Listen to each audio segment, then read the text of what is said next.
everyone, my name is Rochelle Innocent and I'm the founder and CEO of Project Purpose. Welcome to our channel. Our community is focused on fostering the intellectual and character development in children. We do this through our parent-child workshops that are focused on 4 themes: autonomy, self-efficacy, compassion, and self-concept, in order to cultivate grit, perseverance, and resilience in each child. And we are so thrilled to be offering one of the first of its kind digital, virtual, and continuous learning environments, enabling parents and children to connect from all around the world. At Project Purpose, our overarching mandate is to renew and rebuild family, community, and relationships. Our different social media platforms provide us with an opportunity to have discussions and to create space for all topics that relate to family, community, and relationships with ourselves as well as with others, with a primary focus on mental health and education. More precisely, the ways that the institutions of mental health and education play a role and have played a role in our societies at large.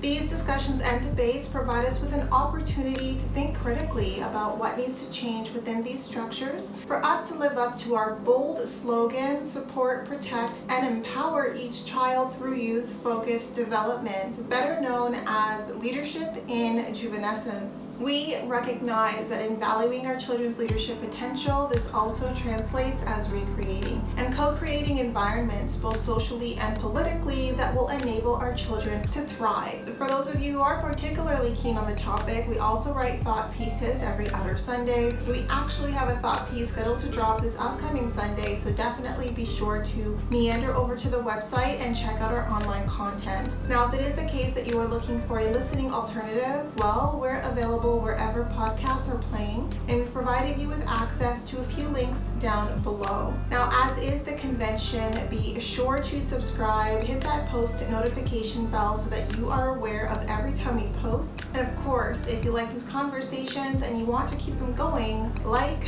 comment, and share this segment. Let's get into it.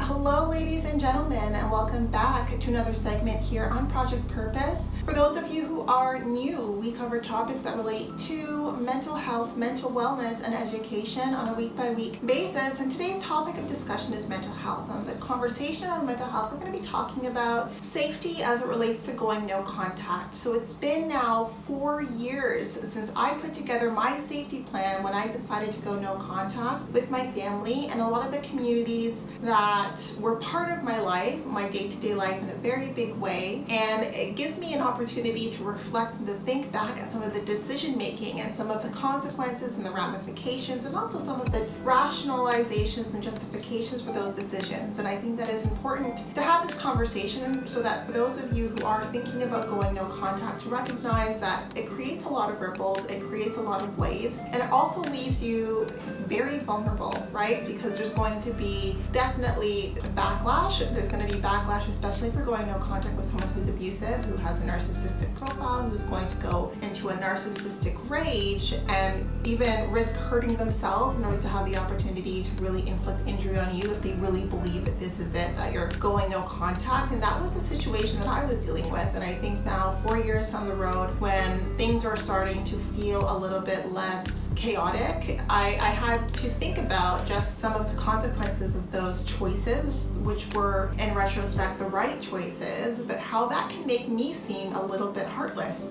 in retrospect. Because I think what happens is when you are going no contact with people who have prestige, a certain level of prestige, a certain level of credibility, they have professional credibility, and they're using and abusing that professional credibility to really denounce you and to try to get ahead of the story and build their narrative around what took place that caused certain ripple effects that put you in a negative spotlight. You can feed that energy, you can try to protest and try to speak against it, but there's a time and place. And I find that when you go no contact, the best way to minimize the damage that can come out of going no contact is to give it no energy at all. And I think that it can be really hard to do because you have to be really unapologetic about prioritizing your safety, and anything you say can and will be used to your detriment, right? Because now it's a full-on attack. And so it's important that you recognize that there's a time and a place to confirm and or deny in this public sphere as it relates to public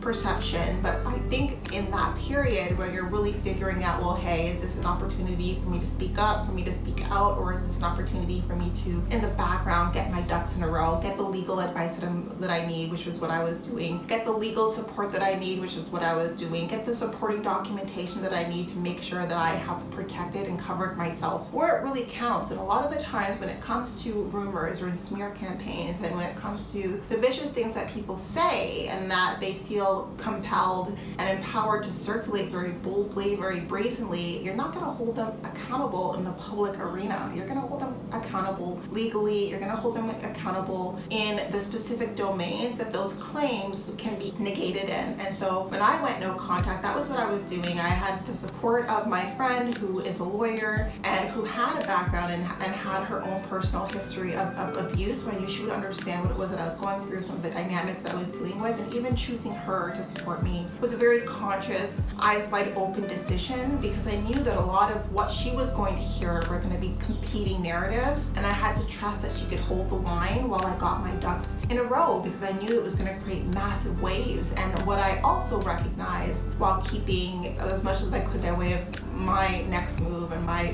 game plan like very close to my chest are some of the people who are hearing now the smearing, the rumor spreading that was going to be used to try to protect my abusers at the time, protect them from the narrative that was coming out, the truth that was coming out about the abuse that I had survived and was surviving. You recognize who is really swayed and who isn't. You start to see the people for who they are and why they are in your life. And I think that that's why it's a really very important move when it comes to dealing with going no contact, to have a period where you go no contact and no confirmation, no denial. So you go no contact and there's no response either, because you get to see who's really in your corner and who isn't. And for those people who quickly jump on the bandwagon that is going to be created with a narcissistic rage, when someone is on the defensive and really going out of their way to build a narrative around you that is ugly, people who quickly jump onto that bandwagon were people who are looking for an opportunity to do so. So when you think about your safety, when you feel inclined to trust, confide, speak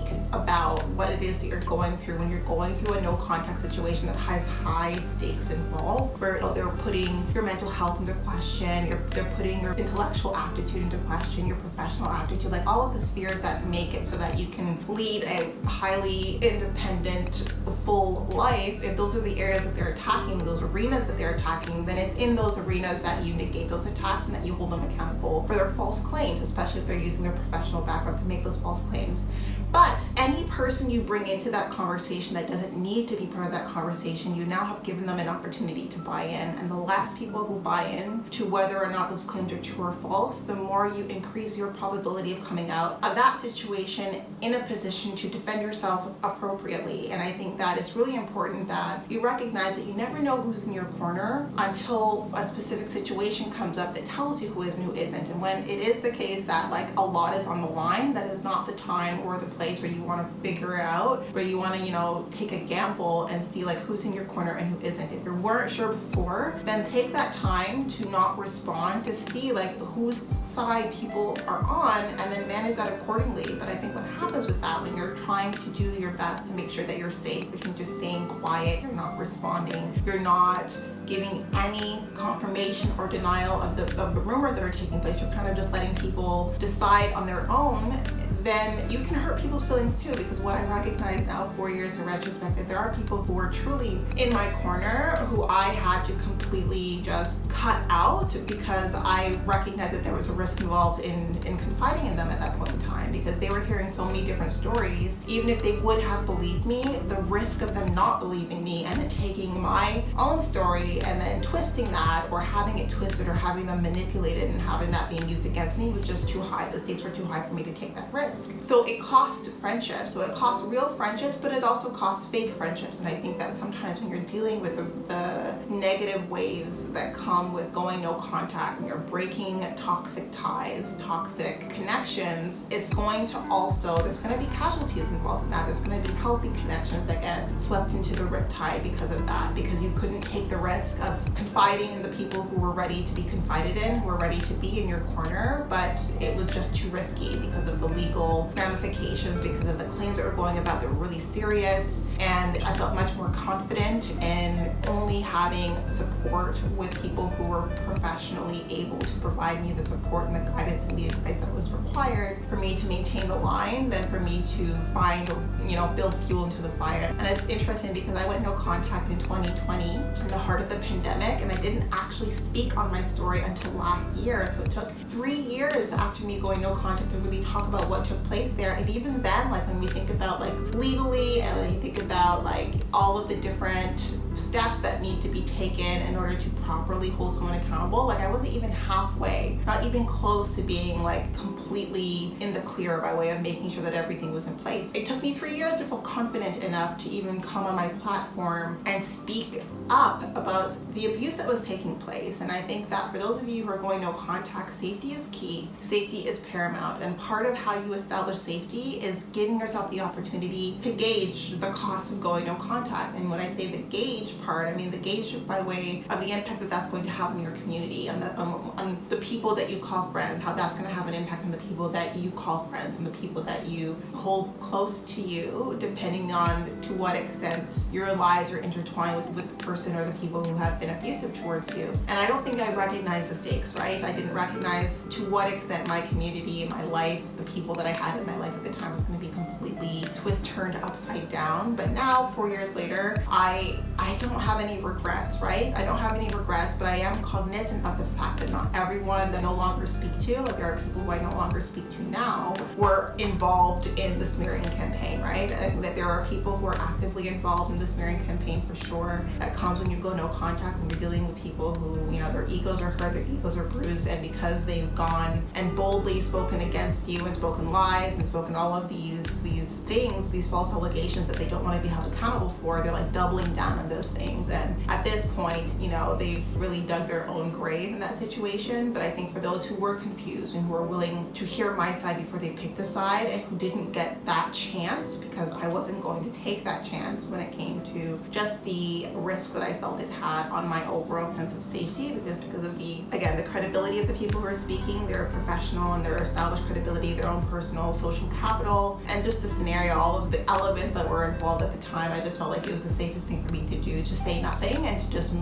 create as much distance between me and those individuals as possible. I knew that there were casualties there, so not everyone that I no longer speak to now were people who were actively involved in the smear campaign or actively involved in abuse, but that friendship was a cost associated because of the strategy that I took, because the strategy that I took was really the best way to minimize any potential of me communicating something that would get misinterpreted, that could get manipulated into being something that it was not. And so all of that to say, if you're thinking about going no contact, I think you need to recognize that when you go no contact, there's going to be a period of time where the best way to respond is no response, and that's in the public arena, right? That's like for all the people who want to know what's going on, but they don't have a role to play in making sure that you're safe. They just want to know for their own reasons or for their own curiosity's sake. Like if there are no stakes in them knowing and not knowing, it's better to just take the time to not confirm, to not deny, while you get your ducks in a row by way of, whatever that means. If you need to see the doctor, whatever that means, just to make sure you get a clean bill of health. If that means that you need to go the legal route, you need to do your paperwork, you need to make sure, a lot of what we fail to recognize is how things are handled in the public arena and in social media is not how things are actually handled and how things are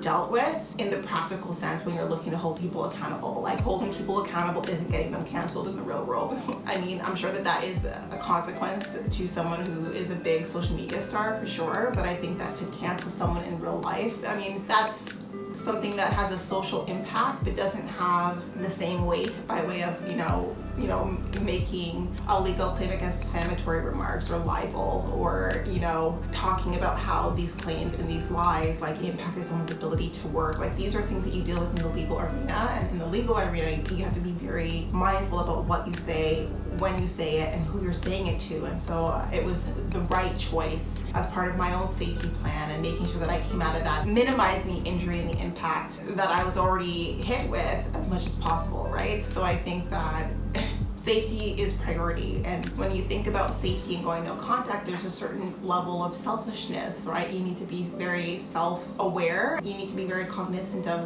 when the only consequence is someone's hurt feelings, when the consequences that you are potentially dealing with as possible outcomes of this conversation could be way worse than hurt feelings. So it's important to talk about just the impact of going no contact, and the fact that it's going to mean feeling apologetic but then not being apologetic at all, because you need to do what you need to do in order to stay safe, and that means that there are real friendships that end up being casualties as a result of your silence, and that is the cost of coming out as unscathed as possible when it comes to dealing with going no contact. And so that's the conversation I want to have here, just a quick conversation around mental health and going no contact, and some of the things that you need to keep in mind when it comes to how that's going to change and shift your communities, the people that you talk to on a day-to-day basis, and even your outlook and your mindset about what survival looks like. And survival was this real theoretical, philosophical, abstract idea until I really was put in a situation where it was a fight for my life the way that I knew it, right? A fight for the freedom that I didn't want to compromise and have jeopardized, that was also being called into question. And I recognize that when survival is a tangible thing that you're acting on a day-to-day basis, it means you need to make a lot of decisions that a lot of people are not going to understand. And they feel like selfish decisions, but they're the kind of decisions that you have to make to come out okay and on the other side of those tricky situations. So that's what I wanted to come on here and talk about. Hopefully food for thought for you. If you're thinking about going no contact, you need to recognize that your safety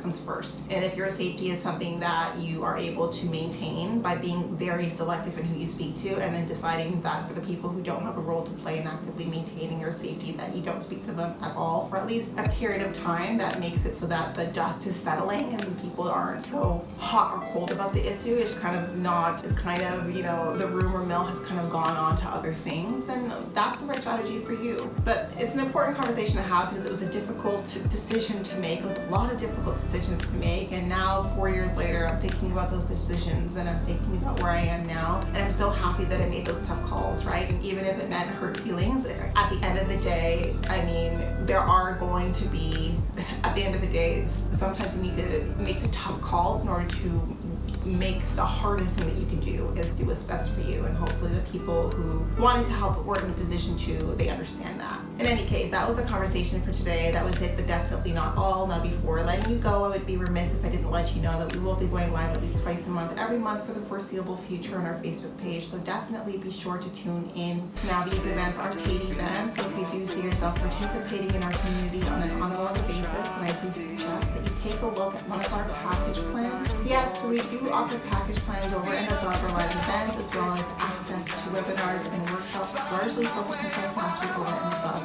those events. So check it out, be part of our game changer community, being part of the change that you want to see, allowing us a small role to play in your journey. We are on the road to 10K, so we invite you to follow us across all of our social media platforms, and we look forward to chatting with all of you very soon. We'll talk to you later.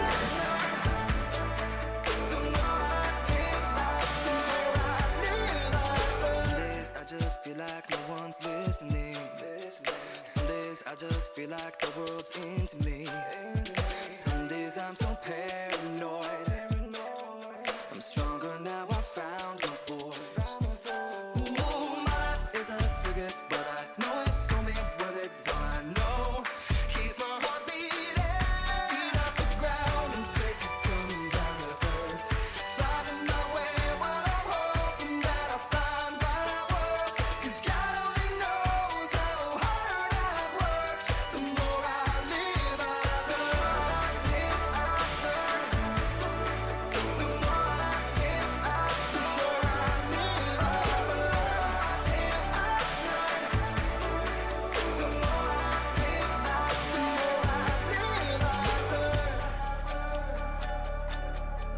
Ooh, my life is a circus, but I know it gon' be worth it. It's all I know keeps my heart beating. Feet off the ground, I'm sick of coming down to earth.